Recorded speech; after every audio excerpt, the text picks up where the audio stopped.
Picture okay?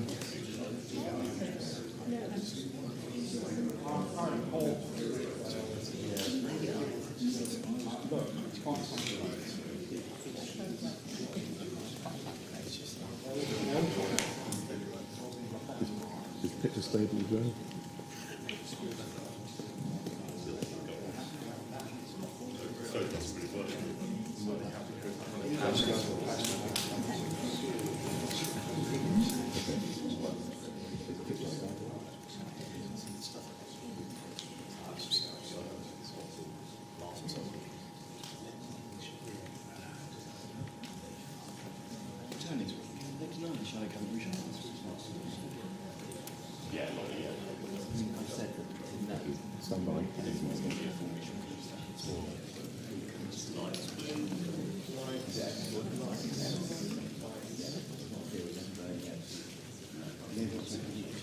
Good morning, everybody. Good morning.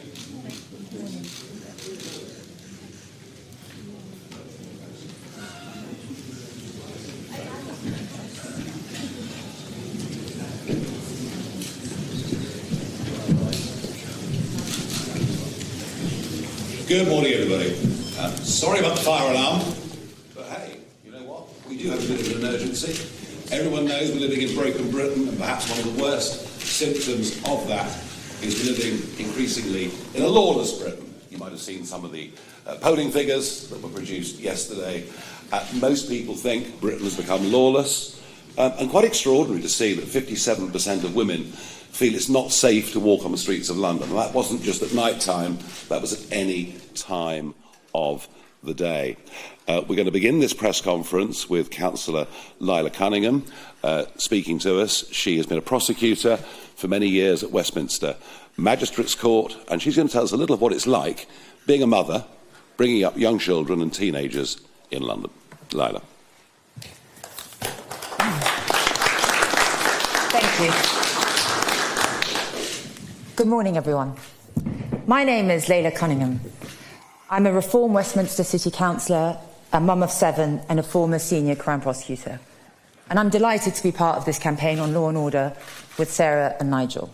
A few weeks ago, I defected from the Tories because I just couldn't defend their abysmal record anymore. And as we've seen over the past year, Labour's no better.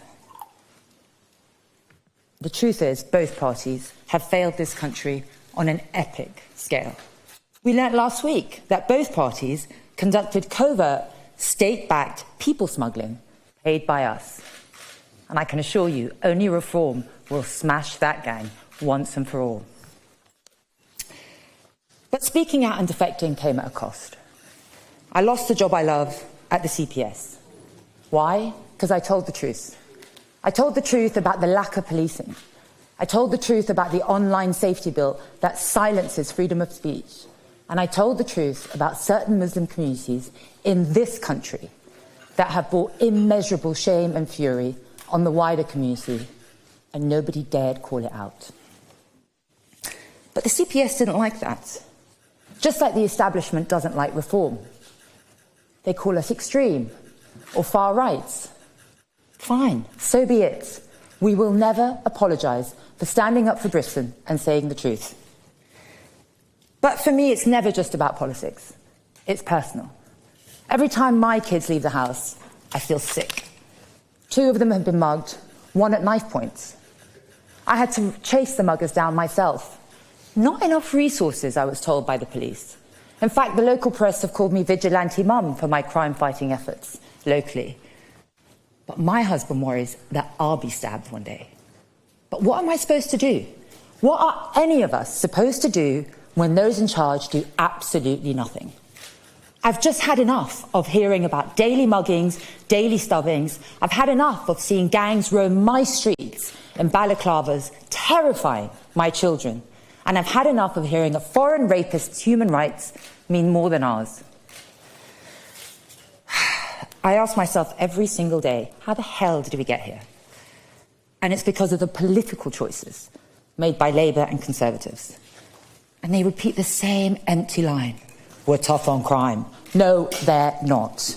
They've left us with no police, no prisons and no border control. The Tories in 14 years let in 6.5 million people. Thousands upon thousands of unvetted men who don't share our values and don't respect women. And if you dare complain, they call you racist or far right and arrest you for hate speech. I've seen it. As a senior Crown prosecutor, I prosecuted far too many hate speech and religiously aggravated crimes. More often, a drunken rant that presented no harm and no threat. And now they want to go even further by bringing in a so-called Islamophobia law, which criminalises criticising Islam. That isn't justice, it's censorship. Britain doesn't need more speech laws. It needs more police, more prison cells, and a justice system that actually protects the public, not censors it. The Tories failed to build prisons. In fact, they built just under 500. Yet a quarter of our prisons are foreigners, including rapists, that we cannot deport because both parties keep us wedded to the ECHR. And to really rub salt in our wounds, Labour are letting dangerous criminals out to free up space. This isn't just incompetence, it's a betrayal. It's proof that Labour and Conservatives have stopped fighting for you. They've surrendered our country, our safety and our country, and that's the reason I joined Reform. Nigel is the only leader with the guts to do what it takes to fight back for us, for Britain. And I'll end with a promise. To every person, every parent, every teenager, every woman walking home alone, every shopkeeper who's had enough of daily shoplifting, and everyone who's had enough, you are not alone. We see you, we hear you, and we are coming to fight for you. The old party sold us out to cheap Labour, open borders, and political correctness. But Britain deserves better. We paid our taxes, we followed the rules, we did our bit, but they turned their back on us. We will be the toughest, clearest, most unapologetic government on crime this party has ever seen. It's finally our turn. It's time to put British people first. It's time for reform. Thank you.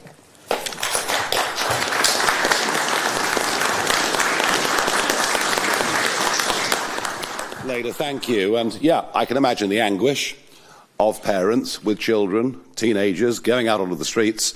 You talked about London, but frankly, we could have talked about any other major city in the country, and the problems might not be quite as acute as London, but it's there and it's real.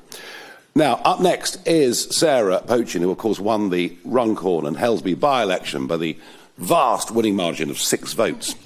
I was pleased because it was 4 before the recount, so we were going in the right direction.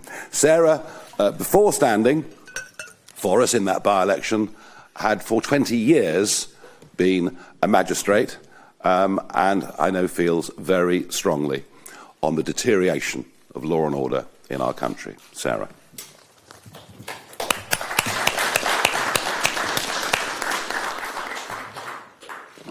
Thank you, Nigel. Good morning, everybody. And thank you, Laila, for your excellent and heartfelt speech. Reform UK now has 2 formidable women that speak with bravery and conviction about what needs to be done to bring back law and order to our streets. As a magistrate of 20 years, I believe I am more than qualified to talk with confidence and experience about the changing face of our courts, our prisons and our society, and qualified to have strong views on the urgent reforms that our judicial system needs to restore the trust of the British people. During my judicial career, I have witnessed significant changes to the kinds of cases dealt with by the Magistrates' Court.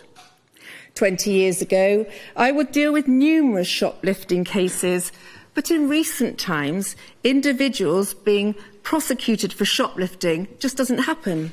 Why? Because shoplifting has become a crime that the police just ignore. The cost to business, the sheer nuisance factor, the abuse of security guards seemingly powerless to apprehend the perpetrators, all of this needs clamping down on. It doesn't matter whether it's a national supermarket or whether it's our local convenience store. Both matter and both deserve better. We need to restore law and order from the bottom up. No crime is too small to be prosecuted and dealt with.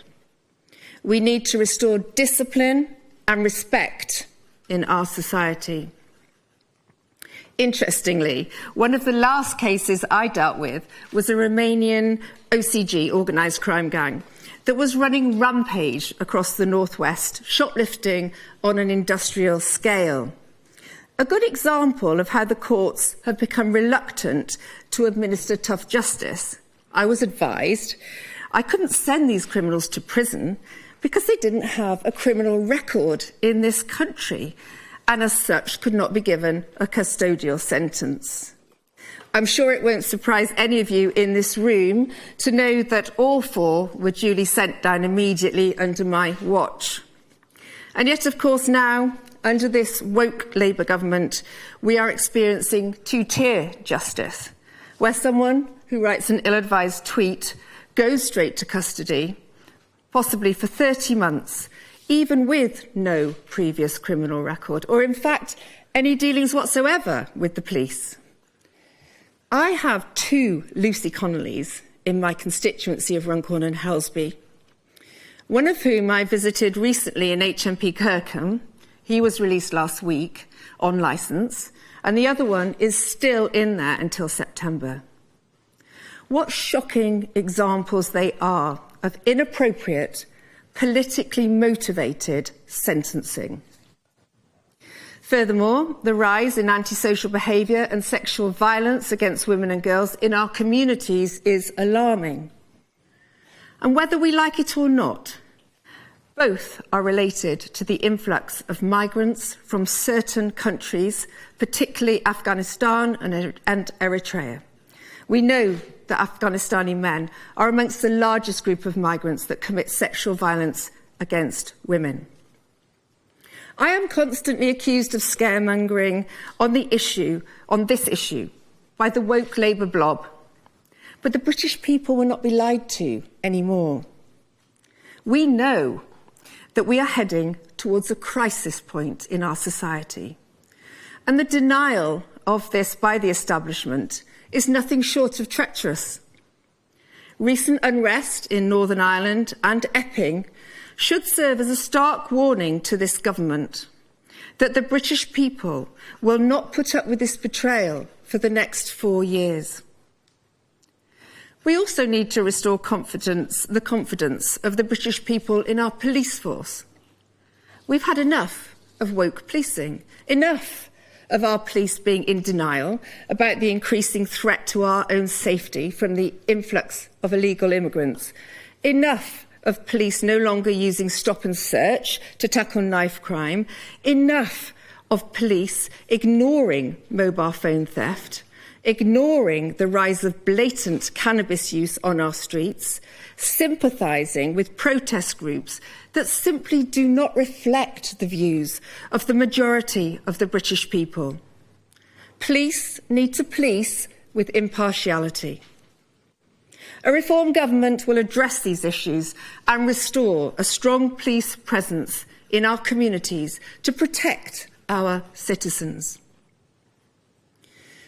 Turning to the courts, I have seen significant changes in the attitudes of our CPS and our probation service over the years due to funding cuts, pressure on the system, and a softening approach to crime. These days, a defendant is often wise to playing the anxiety and depression card when faced with a community penalty, thus removing that sentencing option from the magistrates. 20 years ago, this just didn't happen. Many defendants these days are claiming universal credit or disability allowance, as is reflected in this country's spiralling benefits bill. This makes the amount of any fine imposed or amount of compensation awarded to a victim pitifully low. And yet they all have money for cigarettes, vapes, smartphones, Sky TV, XL bullies, you name it. I've seen it. Those that do receive unpaid work in the community often can't complete it, actually through no fault of their own, but because of our under-resourced probation service. A probation service that this Labour government is planning to load with more responsibilities by the early release of dangerous criminals, a recipe for disaster. I resigned as a magistrate to fight the Runcorn and Helsby by-election. The shocking truth is that even if I had not resigned when I did, and for the reason I did, that being, I believe you can never mix the judicial system with politics, I fear I would have done so by now anyway, because of the two-tier justice this country is now experiencing. But having won that by-election, I am now in this position to speak out with a strong voice on these issues. Whether it's the judicial system, the prison service, the probation service, or the actions of the police, Britain needs reform. People need to feel safe again. Over the next few weeks, I will be fronting up a campaign of law and order policies detailing how Reform UK would restore confidence and trust in the system. Thank you. I would now like to hand over to Nigel, who will talk in more detail about the policies we're launching today.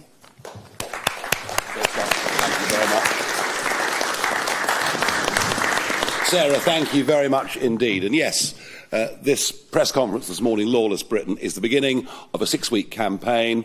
We will, over the course of the next few weeks, highlight individual areas, go into much more detail, and we'll also have one or two quite well-known people appearing on our stages, coming sort of out of obscurity, political obscurity, to support what we are trying to do.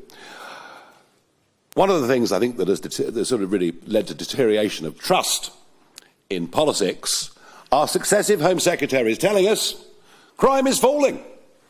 You hear it every year. Crime is falling. So please don't worry your poor little heads. Well, that's because the crime survey for England and Wales is based on completely false data.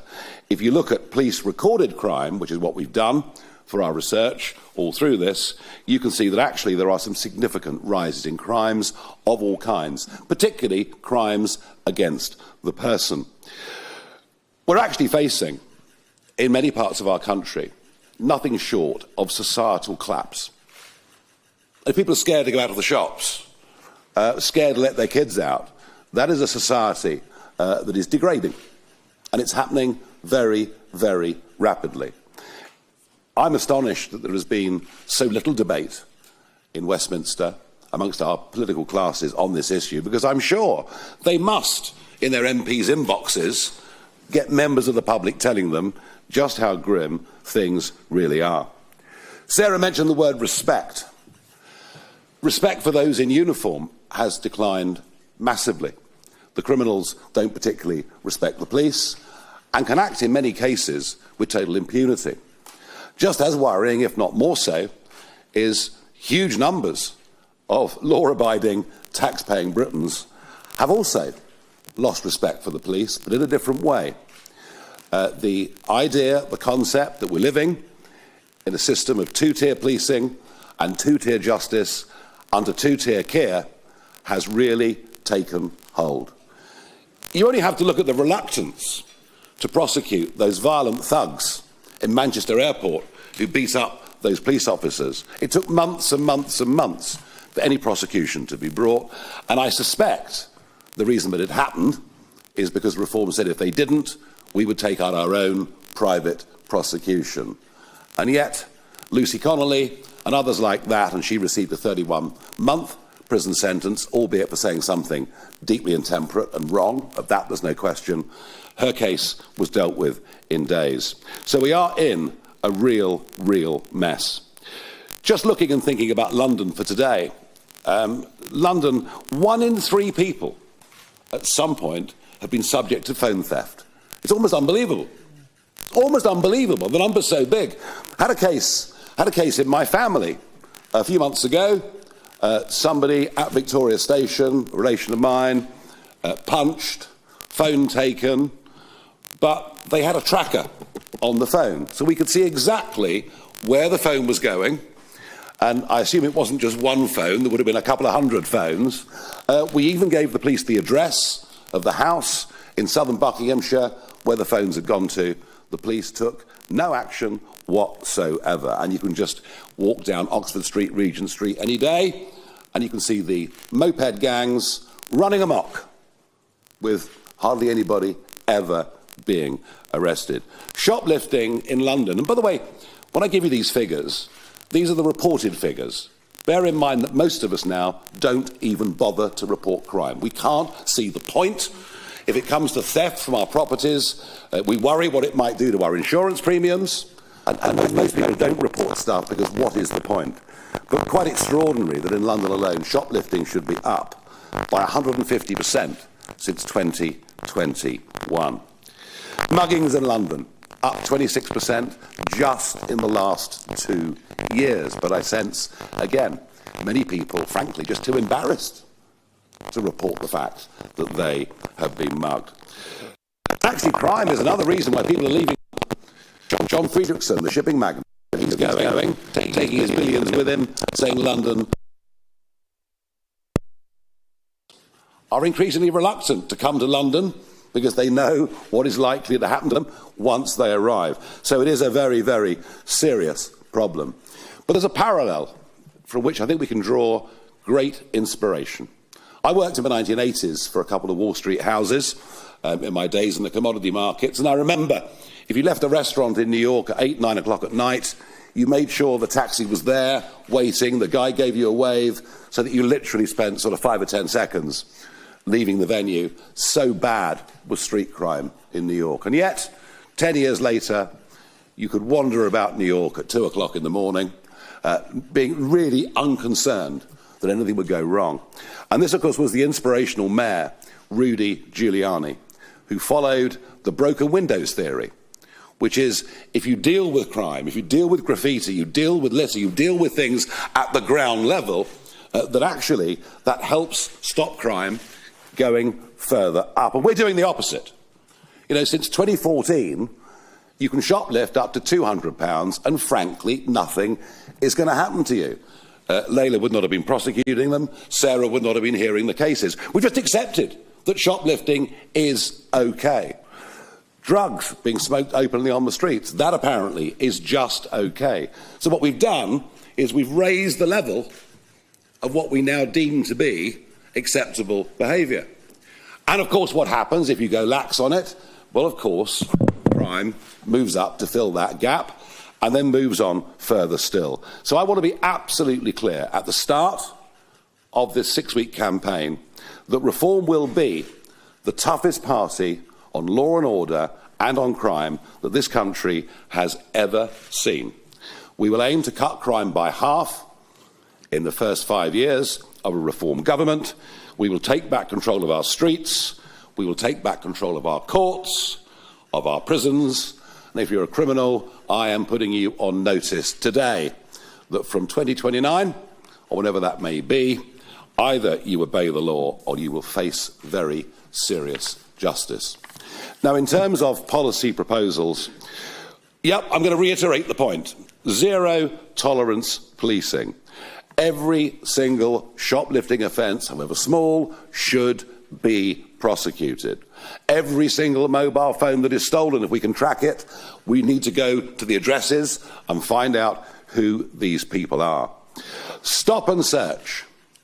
Stop and search in areas where knife crime is prevalent will go on up until saturation point, until we drive knives off the street. And believe me, this is a policy that I know from my campaigning recently around the country, supported by people right across the political spectrum.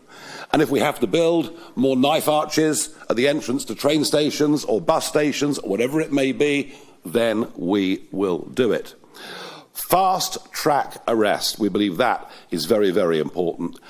And if we have to open pop-up custody suites and centres around the country, we'll do so, because many police stations not just closing in huge numbers around the country, but many police stations, including a local one in Clacton, have lost their custody suites.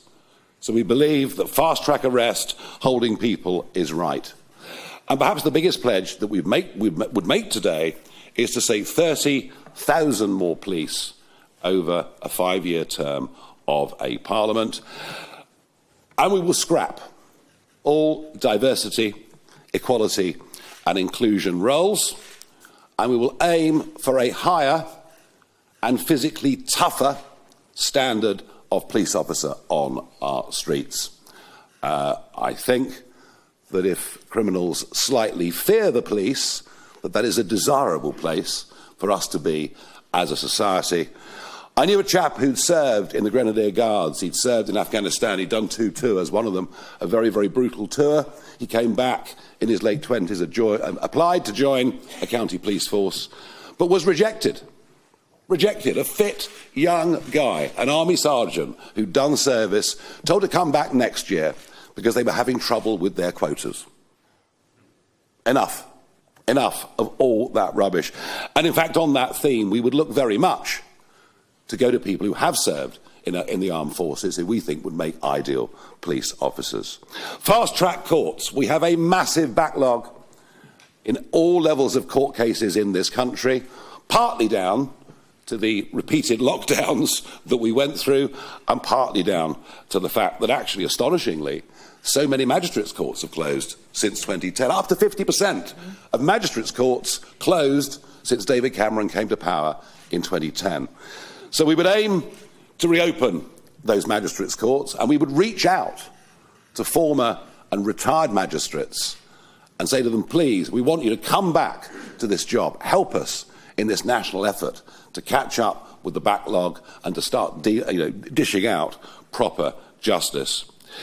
And of course, we know that 10% of criminals commit 50% of all crime in this country. So it won't surprise you to know that we are not supporters of the Labour government policy of early release for offenders. Weren't some of those scenes outside our prisons deplorable?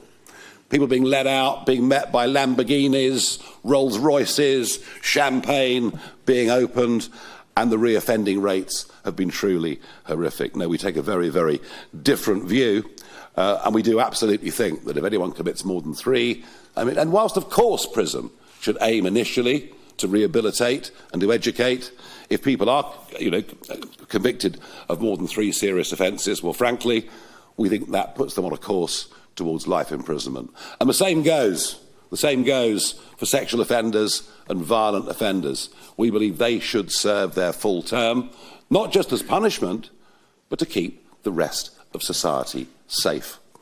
So we're very strong on that.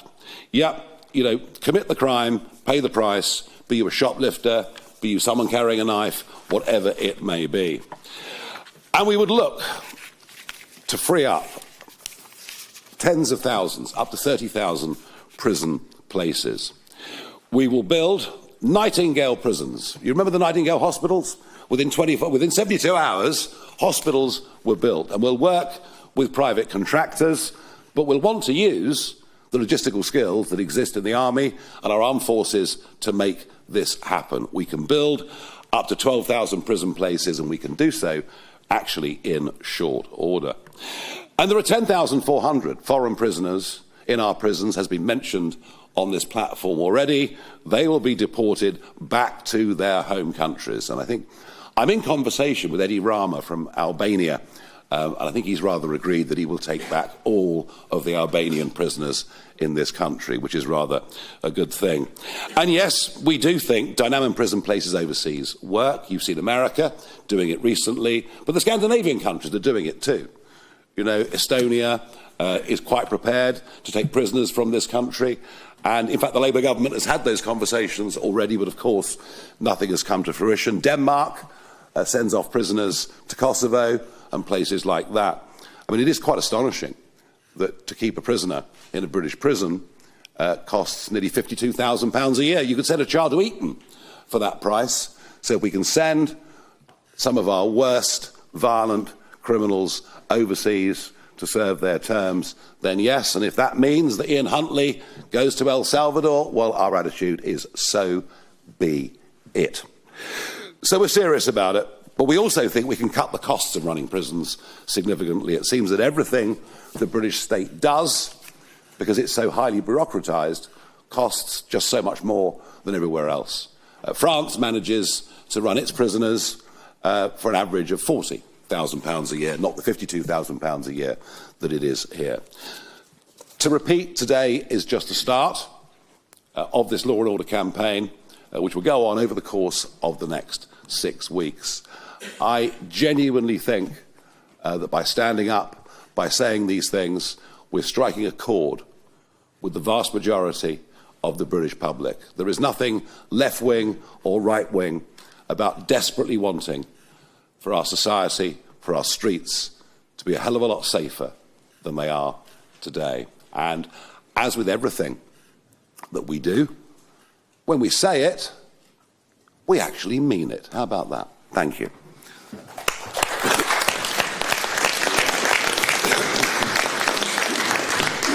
Okay, we have a long list of questions, and as you know, we are unafraid to take any question the media have for us. On my list, I'm beginning with Nick Eardley from the BBC. Nigel, you've talked a lot about what you would do. New prisons, new pop-up custody suites, deportations, fast-track courts. Presumably you'll need extra police as well if you're going to have crime. How are you going to pay for it? And are voters right to think that Reform is prepared to throw money at problems to solve them? And can I just ask a second question about some of the unrest we've seen in Epping in the last 10 days or so? Sarah talked about it there. What's Reform's position? Do you think it's understandable that this is happening, or do you agree with the police that it's descended into mindless thuggery? Thank you. Right, cost. What's it going to cost? I was rather waiting for that one. What's it going to cost? Those proposals, and by the way, a costing sheet is being handed out to you right now with costings for each of those proposals. The cost will be, of that programme, on our arithmetic, £17.4 billion over the course of a 5-year Parliament. But you have to look at what the cost of crime is. One think tank recently estimated the cost of crime to be £170 billion a year to the British economy, and goodness knows how much money is being laundered and unpaid taxes. So it isn't really a question of can we afford to do this. It's really a question of we can't afford not to do this. That's just how grim and serious the situation is. Our societies are spiralling downwards. Something needs to happen, and happen very quickly. And of course you'll say, where's the money going to come from? Well, it's a funny one, this, because whenever we say there should be £1 billion spent on this or that, I'm portrayed as being the great modern-day spendthrift socialist, but we are actually advocating cutting huge amounts of public spending, starting with the utterly failed, abysmal HS2 project, which the government is quite happy to spend 50 to 70 billion more pounds on over the course of the next few years.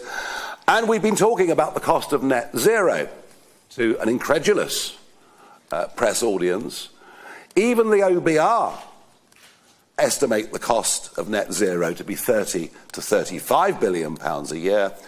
And looking at the upcoming wind auctions, which will take place in August, it seems that Miliband is happy to throw countless billions of subsidy at overseas wind companies. So they're just some of the examples of how we can actually cut expenditure. And we want to reduce the size of a state. I want to be clear about that. We genuinely will reduce the size of a state. And of course in Argentina, they all said the bloke's a madman, absolute madman with his chainsaw, but look what's happening. He's cut the size of the public sector by about 15%, 20% in some cases, and Argentina is beginning to see the beginnings of an economic miracle. A bigger state does nothing for prosperity. On Epping, I don't think anybody in London even understands just how close we are to civil disobedience on a vast scale in this country, and I regret saying that. Of course, there were some bad eggs that turned up at Epping. There were the usual far-right thugs. But equally, what about Antifa? Why are Antifa allowed to go to these demonstrations, to wear balaclavas, to not be identified, to do gestures last night of them shooting at members of the public? Why are Antifa allowed to turn up outside a meeting I do in Cornwall 3 months ago, to assault members of the public coming to a democratic meeting? So, you know, it isn't all far-right thuggery, as you might sometimes hear from our Prime Minister. But do I understand how people in Epping feel? You bet your life I do.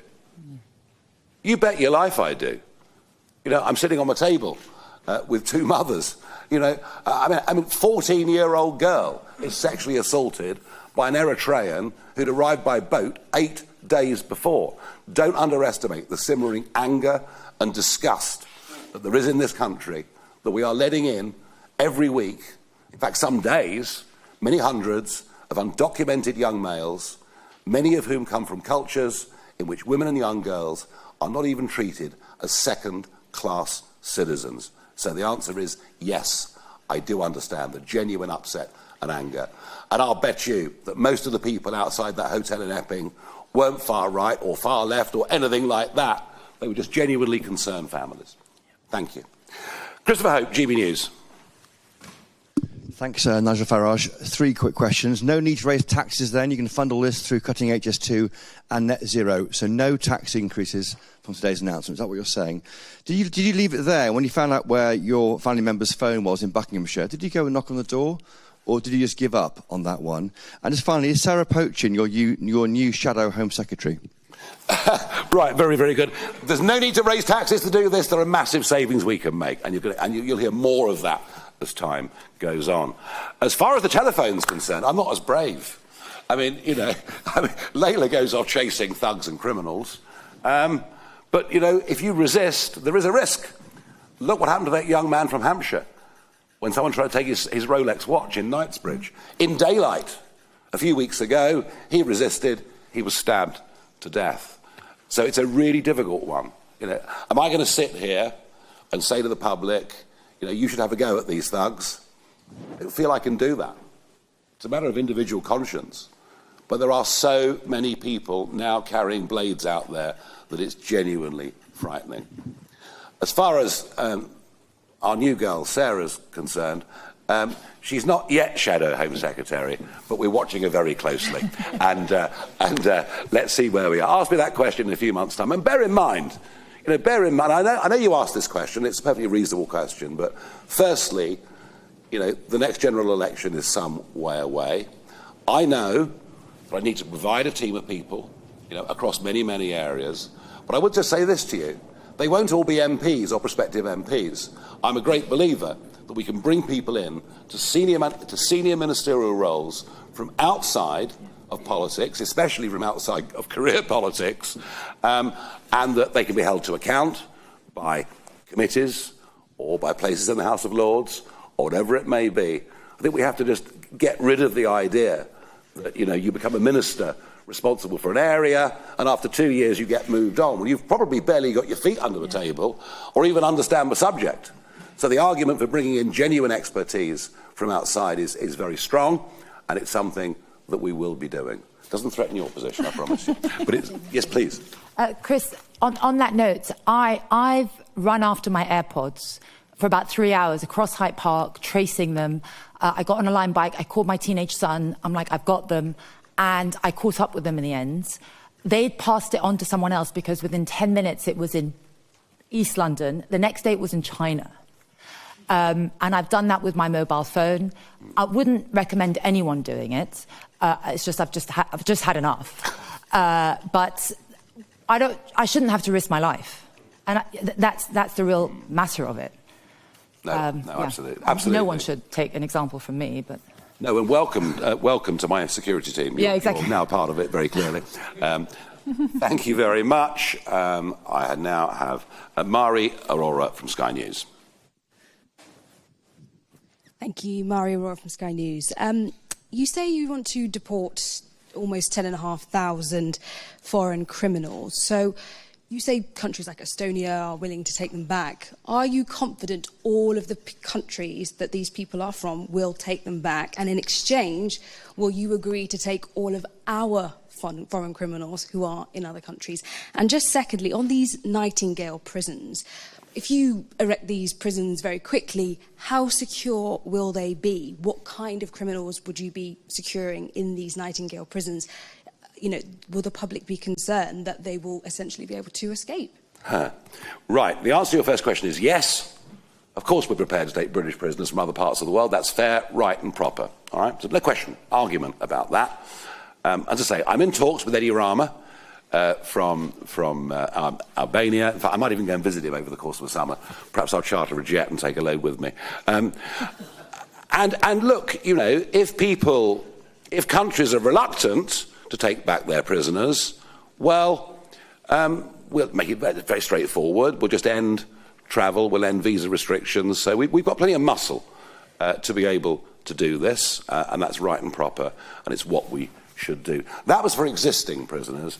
As I say, you know, the secondary consideration would be that you can send a prisoner to serve their sentence in Estonia, and that's going to cost the British taxpayer about 20,000 a year, as opposed to the current 50,000 a year, and I think that would be overwhelmingly popular with the public. On security, look, we're not talking about building high security prisons. What we are talking about is no longer ignoring crimes that are now considered to be petty. We think all crime is serious. So these Nightingale prisons would be for a lower category of offender, but it would send the message that if you commit crime and you're caught and convicted in this country, you will go to prison. And even if it's just for a few months, but you will go to prison. And we think that's absolutely vital and necessary. Thank you very much. Caitlin Dirty from PA.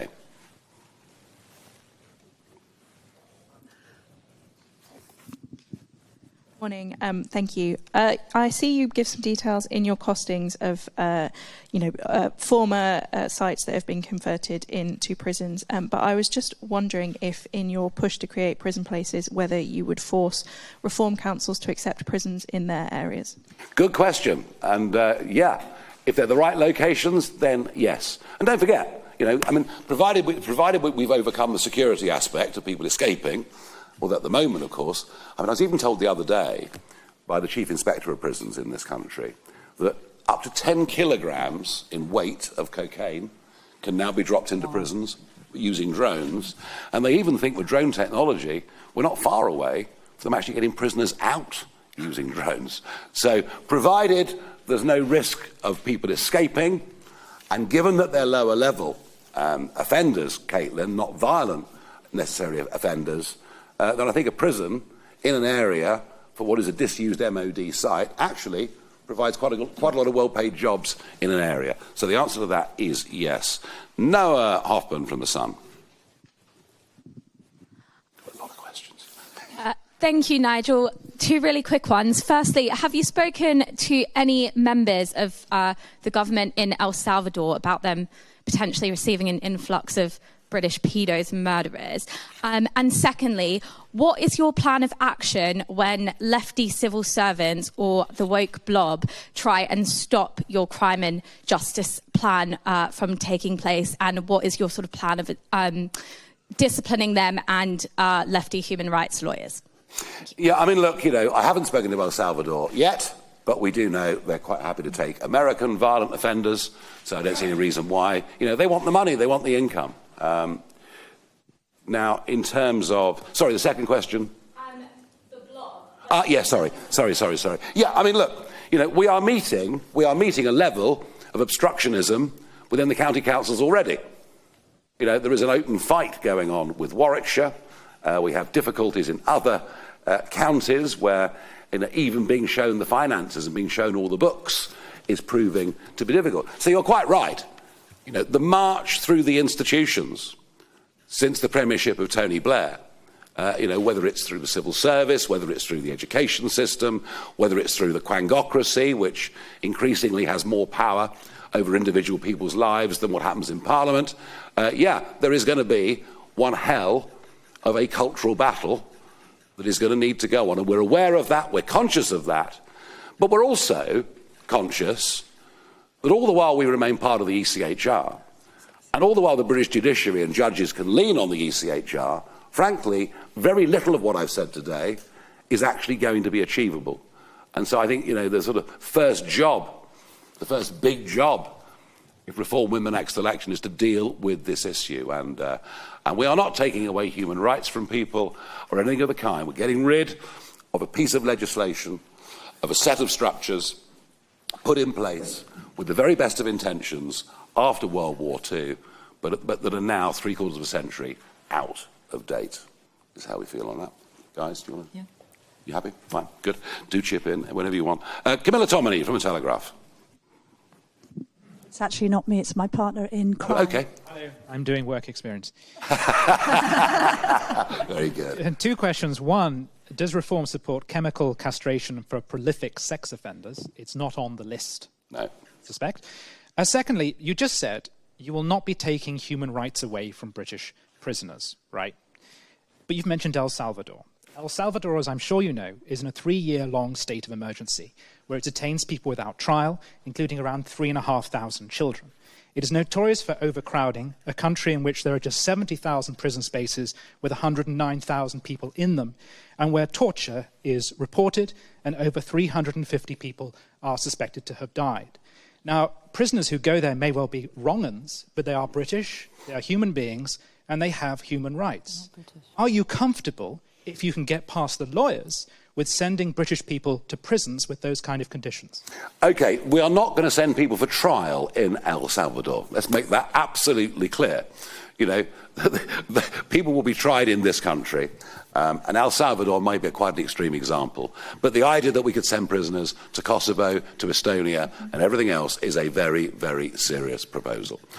Would we be comfortable with... Well, we'd have to... look, we would not want to think that people going there would be in danger of their lives. If we thought that, we wouldn't send them, fairly obviously. And on chemical castration, that is not on the list. But tell you what, over the course of the next 6 weeks, you'll hear an awful lot more from us on a whole range of subjects. So. I'd just like to add to that point, what about the human rights of the women that have been raped, the children that have been subject to sexual abuse? Our prisons are too soft. And clearly, El Salvador is an extreme example. But the point is that other countries have already got these agreements. Our prisons are too soft. If they lose some human rights about family visiting or whatever else it might be, or Sky TV in their cells, well, it's a good thing, because it's about time we got tougher with these people. Thank you. Martin Beckford, Daily Mail. Thank you, Nigel. Martin Beck for Daily Mail. You talked about two-tier sentencing. What would you do with the judiciary? Would you want to replace judges? Would you look at electing judges as they do in some states in America? Thank you.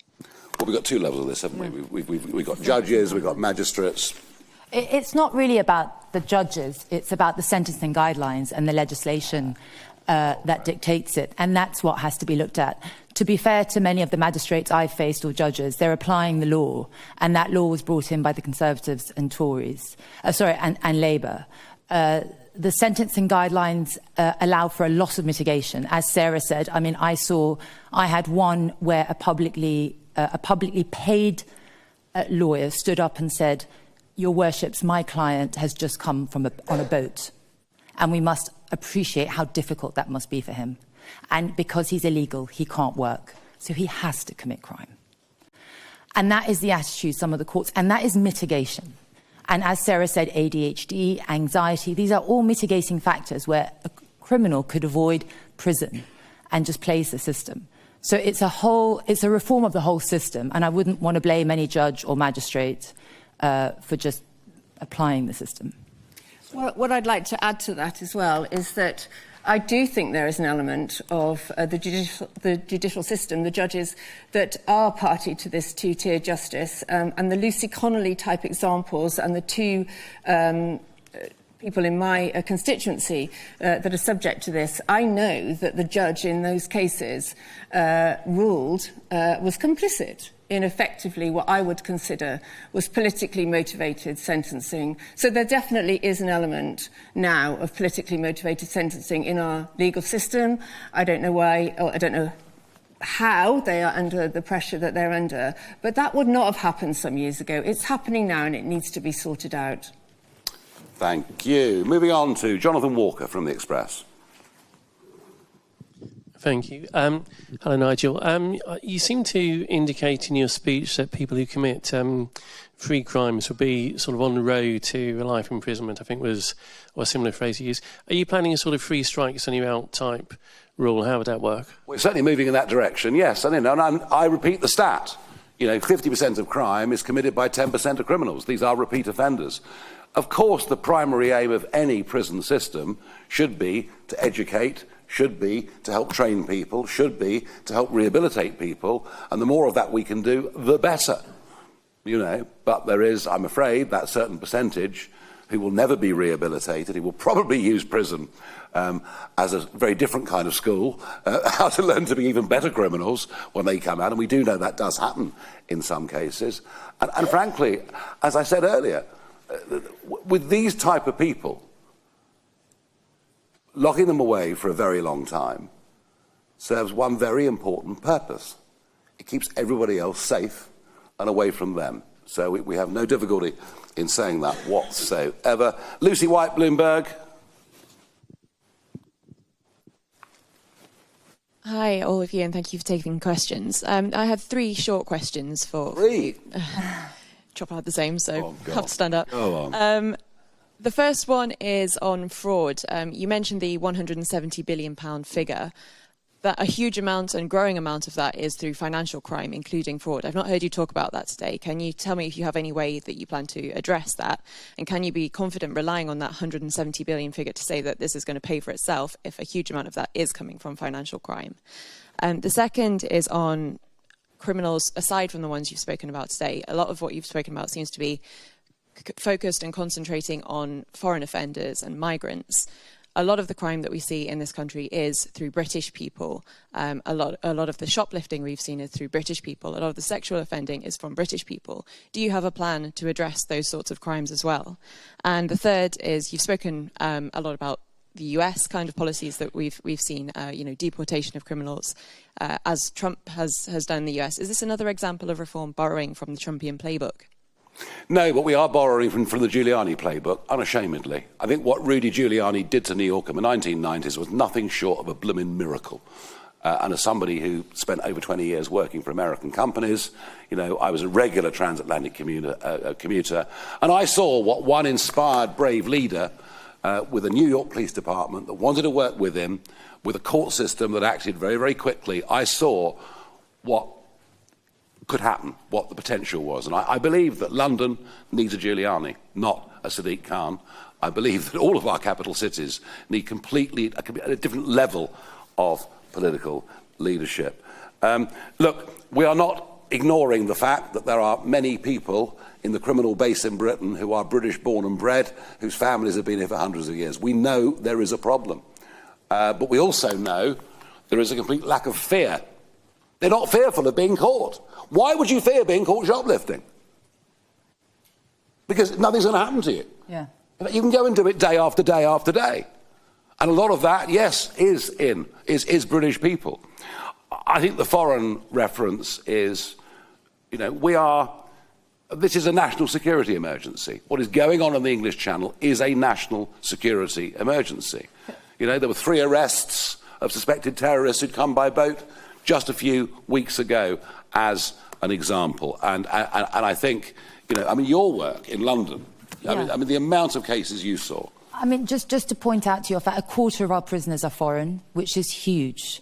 And yes, there are British-born, but we're not talking about that. A quarter of them are foreign, and we cannot deport them now because of the ECHR. Or worse, they get released early and can get put up in nice hotels while the rest of us work to fund it.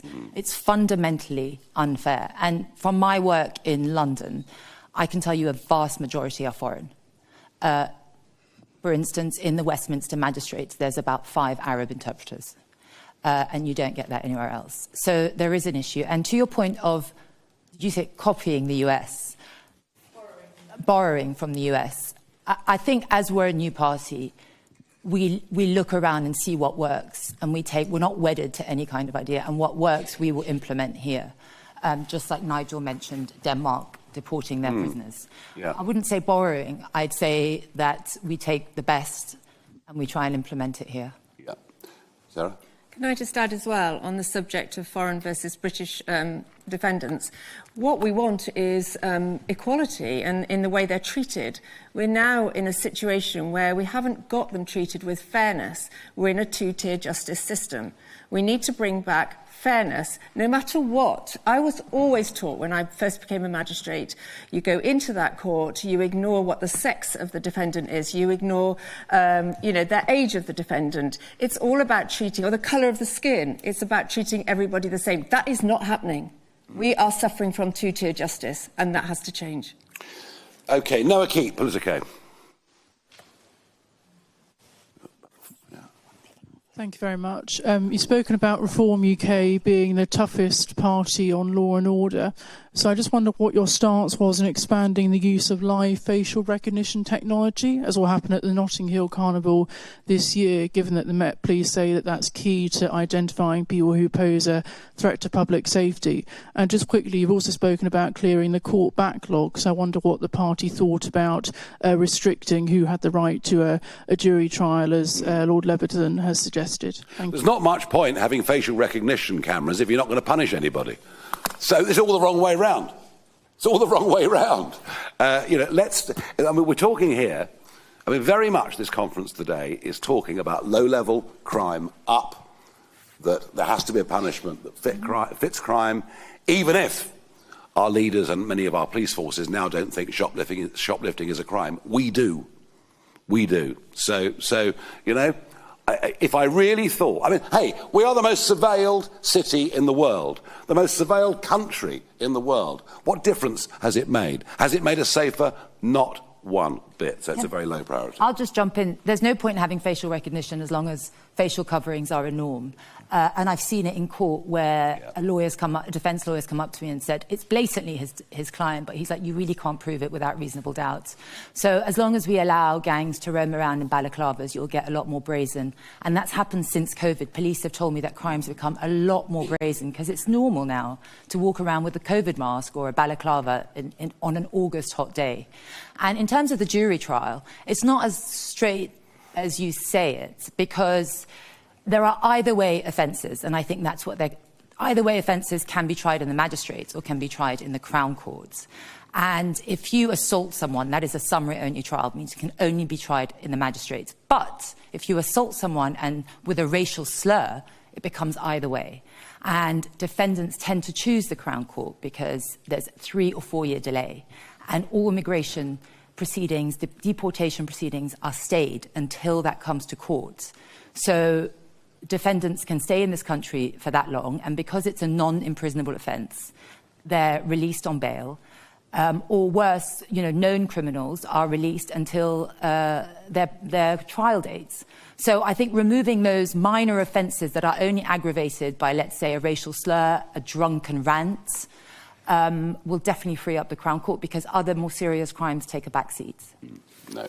OK, very good. Well said. Anna Gross, Financial Times.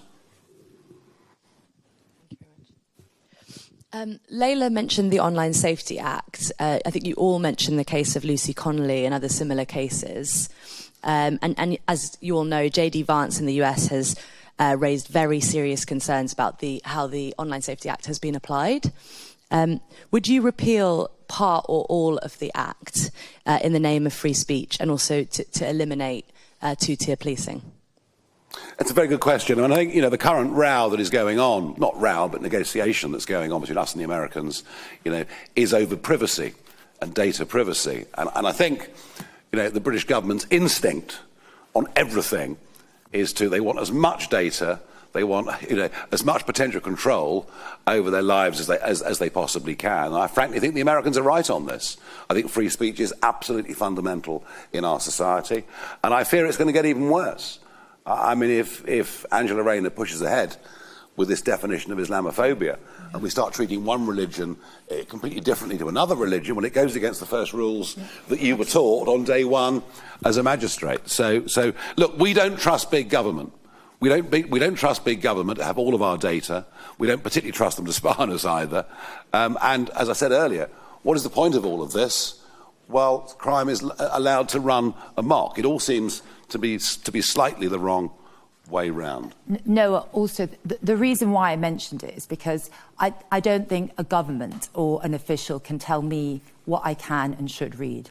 I agree that an online safety bill should be there to protect children, but solely children. For instance, it came out during COVID, the online safety bill, about COVID restrictions. Is a mask good? Is a mask not? And that was misinformation, disinformation, the press's favourite word these days. For me, that just means censorship. I don't think we should bring in any speech legislation that curbs freedom of speech. We all have a right to offend, and we all have a duty to be offended. Yeah. Bryony Williams, LBC.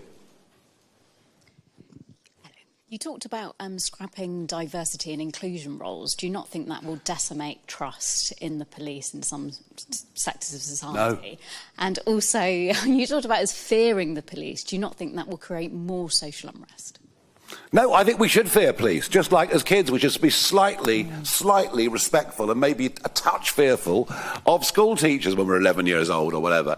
I think, society you need just that tiny little bit of fear. And I think that for people out looking for trouble, and if they see, a couple of big strapping police officers, they'll think, well, you know what, this may not be quite such a good idea. And yet we get cases like Lawn Castle. Lawn Castle, a guy with an impeccable record, part of Dorset Police, who takes on, somebody who was suspected of really causing harm. He takes the guy on. The guy's not on his own. There's a mob next to him screaming. Lawn's on his own. A knife falls out of the guy's pocket, and yet he's now been kicked out of the police force. Yeah. I'm sorry, this is all the wrong way around. We need much, much tougher policing. And in terms of restoring trust in the police, I honestly believe that the overwhelming majority of British people want to see tough police officers on the beat in their area.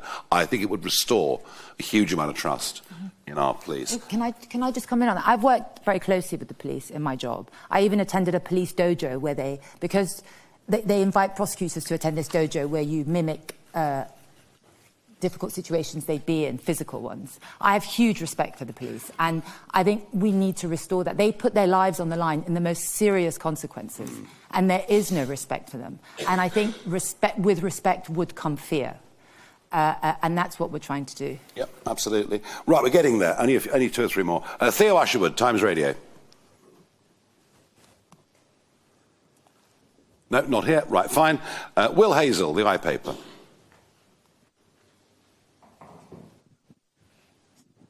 Thank you. Nigel, you spoke about us needing a physically tougher standard of police officer. Does that mean some people currently being hired as police officers shouldn't be? And who are these people? Can you give us an example? And a second question off topic, if I may. We've had a big speech from Liz Kendall this morning on pensions. Do you think the state pension age will have to rise? I know you've said you're not going to get into detail of what you might do about the triple lock, or you'll do it before the election. Yeah. But lots of people are concerned that is increasingly unaffordable. Do you share that concern? I share the concern with pensions being unaffordable at a national level. I also share the concern of the absolute scandal of the private pensions industry, which has served people terribly but done frightfully well for itself. And I fear a budget coming up in the autumn that will discourage people from saving and actually drive more people on being wholly reliant on the state when they finally reach old age or have to go to a care home. So it's a big, complex area. Frank Field was told to go away and think the unthinkable. He did, and Blair got rid of him. And we're going to have to face the reality that if people are living longer and longer, then inevitably retirement age is going to have to rise. How quickly that happens, when it happens, but I think it's actually an inevitability, just given where we are. And let's face it, the country's getting poorer. We con ourselves that GDP is up. Of course it's up. We're running massive budget deficits, and we've got the population increasing by up to 1 million people net every year. GDP's up because the cake's bigger. The individual share of that cake is actually lower. And if you look at GDP per capita, you'll find that in a majority of quarters over the last 3 years, it has actually gone down. Right, two more. Sorry. Oh, look, we're not looking to sack police officers. We're looking to hire police officers. We just think that a better physical standard is needed, and we believe that through DEI we have lowered standards, and that is our firm, strong belief. Apologies. Right, two more. Eleni Courier from The Guardian. Thank you. Nigel Farage, after the election, there was a controversy over one of your MPs, James McMurdoch, who had a past conviction for assaulting a girlfriend after repeatedly kicking her. He spent a week in a young offenders institution. Is that the kind of case where you would have liked to see where you would like to see in the future a stronger punishment? And at the time, the party put out a statement saying it believes strongly that people can change their lives, and that's why James Murdoch could remain a Reform MP. Is that something that you believe, and will you tell us more about your plans to rehabilitate criminals? I think I made it very, very clear that first-time offenders, we should do everything we can to try and steer them back onto the right path.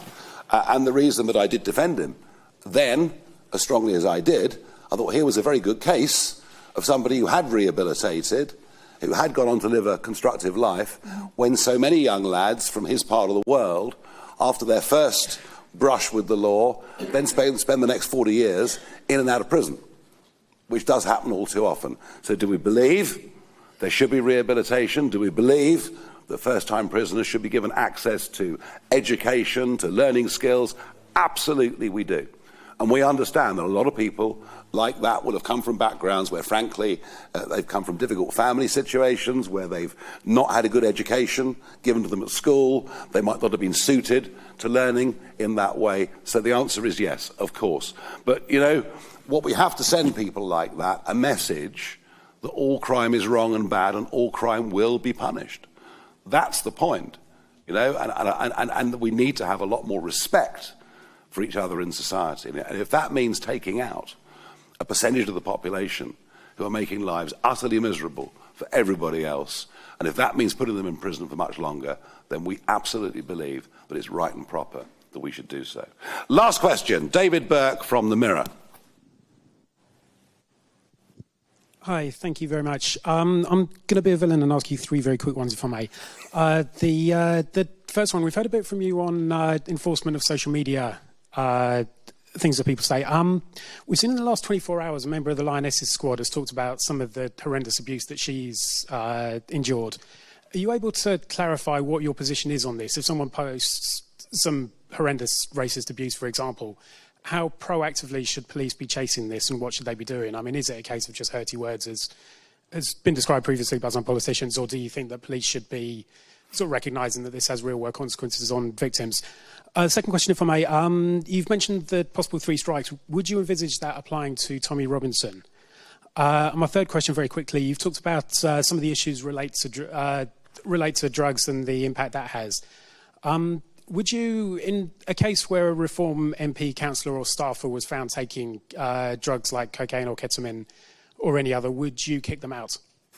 OK.